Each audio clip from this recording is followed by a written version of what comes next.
রহিম ছিল গ্রামের এক শান্ত স্বভাবের চাষি। ছোট্ট জমি আর তার কঠোর পরিশ্রম এই দুইয়ের উপর ভর করেই তার সংসার চলত। তার স্ত্রী সুফিয়া আর তার ছোট ছেলে জামিলি ছিল তার জীবনের সবচেয়ে বড় সম্বল। রহিম কারোর সাথে তর্ক বিতর্কে যেত না। তার বিশ্বাস ছিল মানুষের মন যদি পরিষ্কার থাকে তাহলে জীবন কখনো ঠগায় না। কিন্তু গ্রামের সবচেয়ে ধনী ও ক্ষমতাবান মানুষ ছিল জমিদার হারান চৌধুরী। সারা জীবন মানুষকে ভয় দেখিয়ে নিজের শক্তি দেখানোই তার অভ্যাস ছিল। একদিন হারান চৌধুরী ঘোষণা করল, নতুন রাস্তা বানাতে হবে। যারা আমার পাশের জমি থেকে অংশ ছাড়বে তাদের আমি ভালো পুরস্কার দেব। সবাই ভাবলো ভালোই তো, কিন্তু যখন জমি মাপা শুরু হলো দেখা গেল রাস্তার রেখা এমনভাবে টানা হয়েছে যে রহিমের সবচেয়ে উর্বর অংশটাই কেটে নেওয়া হবে। রহিম হতবাক, সে শান্তভাবে বলল, জমিদার সাহেব, আমার জমিটুকুই তো আমার সম্বল, একটু দেখে অন্যদিকে করা যায় কি? হারান চৌধুরী ঠান্ডা গলায় উত্তর দিল, তোমার জমি যথাস্থানে আছে, কিন্তু রাস্তা তো সবাইকে ব্যবহার করতে হবে। তুমি একটু জমি ছাড়লেই বা ক্ষতি কি? রহিম কিছু বলল না, কারণ সে জানতো তর্ক করে কোনো লাভ নেই। রাতে রহিম সব ঘটনা তার বউকে খুলে বলল। তখন তার বউ রেগে গিয়ে বলল, তোমার জমি ছাড়া আমরা চলবো কি করে? তোমাকে কিছু বলতেই হবে। রহিম চুপচাপ বলল, আমি কালকে জমিদার মশাইয়ের কাছে আবার যাব। মানুষ হলে সে আমার জমিটা আবার ফেরত দেবে। পরের দিন রহিম সাহস করে জমিদারের দপ্তরে গেল। রহিমকে দেখে সবাই একটু অবাকই হলো, কারণ সাধারণ মানুষরা ভয়ে এদিকে আসে না। রহিম তখন গিয়ে বলল, জমিদার সাহেব, আমি চাই আপনার রাস্তা হোক, কিন্তু আমার জমিটুকুই তো আমার ভরসা, একটু দেখে অন্যদিকে করা যায় কি?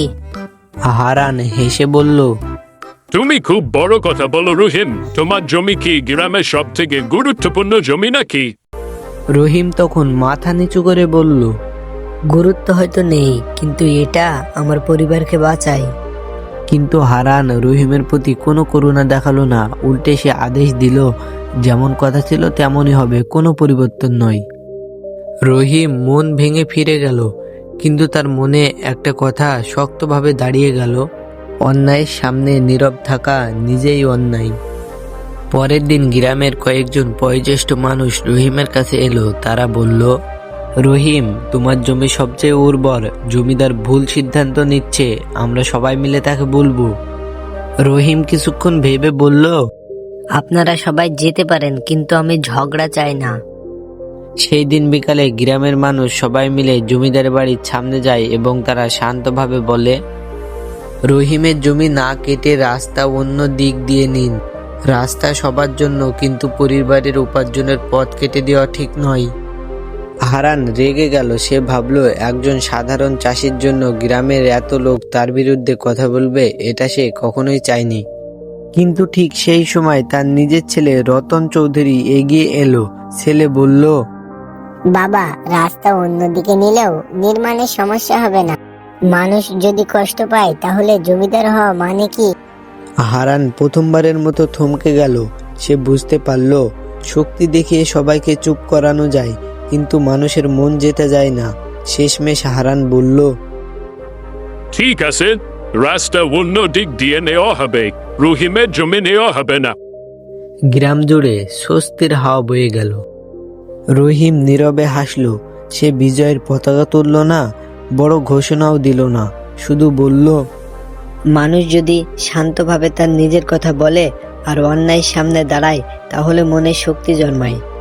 পরের দিন হারান চৌধুরী রহিমকে আলাদাভাবে ডেকে বলল, তুমি আমাকে বুঝিয়েছো, জমিদার হওয়া মানে শুধু শাসন করা না, মানুষের কথা শোনা, মানুষের দুঃখ বোঝা। এটা তোমার মতো মানুষই গ্রামকে ভালো রাখে। রহিম মাথা নিচু করে বলল, সাহেব, আমি তো শুধু আমার পরিবারকে বাঁচাতে চেয়েছিলাম, বাকিটা আপনার পরত্ব। সেই দিনের পর থেকে হারান চৌধুরী আগের মতো আর রইল না, অনেক ভালো হয়ে গেল। আর রহিম বুঝলো, কখনো কখনো সাধারণ মানুষের সাহসী জমিদারের হৃদয়ের দরজা খুলে দেয়। তো বন্ধুরা, আজকের ভিডিওটি এই পর্যন্তই। ভিডিওটি ভালো লাগলে একটা লাইক করে চ্যানেলটিকে সাবস্ক্রাইব করে আমাদের পাশেই থাকুন পরবর্তী ভিডিও সবার আগে পাওয়ার জন্য।